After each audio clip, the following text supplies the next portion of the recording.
Poetry number third, keeping quiet. तो इसकी हिंदी की एक्सप्लेनेशन मैं आपको दूंगा।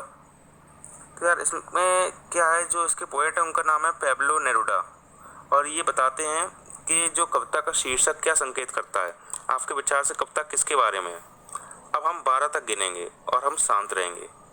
For once on the face of the earth, let's not speak in any language. Let's stop for 1 second and not move our arms so much. केवल एक बार के लिए धरती पर किसी भी भाषा में नहीं बोलते हैं, 1 सेकंड के लिए रुकते हैं और अपने हाथों को इतना नहीं हिलाते हैं।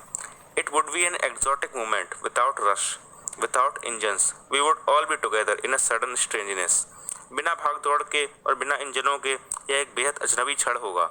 एक अचानक आए विचित्रपन में हम सभी एक साथ होंगे।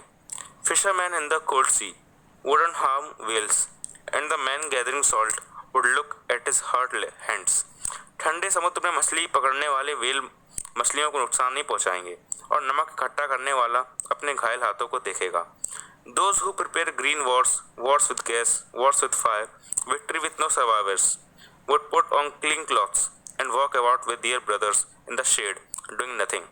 जो लोग जो अपरिपक्व युद्ध करते हैं, जो गैसों का युद्ध करते हैं, जो आग का युद्ध करते हैं और जीतते हैं, पर शेष जो जीवित कोई नहीं बचता, वो लोग साफ कपड़े पहनते हैं, राजनेता, और अपने भाई बंधुओं के साथ चलते हैं छाया में, कुछ भी ना करते हुए। What I want should not be confused with total inactivity. Life is what it is about. I want no truck with death. If we were not so single-minded about keeping our lives moving and for once could do nothing, perhaps a huge silence might interrupt this sadness of never understanding ourselves and of threatening ourselves with death. जो मैं चाहता हूँ उसकी पूर्ण उदासीनता नहीं समझनी चाहिए। जीवन वही है जिसके बारे में यह होता है मैं मृत्यु की अनदेखी नहीं करना चाहता का कारण बने। यदि हम अपने जीवन को चलते हुए रखने का एकमात्र उद्देश्य नहीं रखते और एक बार भी कुछ ना करते, तो शायद एक विशाल चुप्पी हमें अपने आप को न समझ पाने और मृत्यु के डर की उदासी को बाधित करती। Perhaps the earth can teach us as when everything seems dead and later proves to be alive.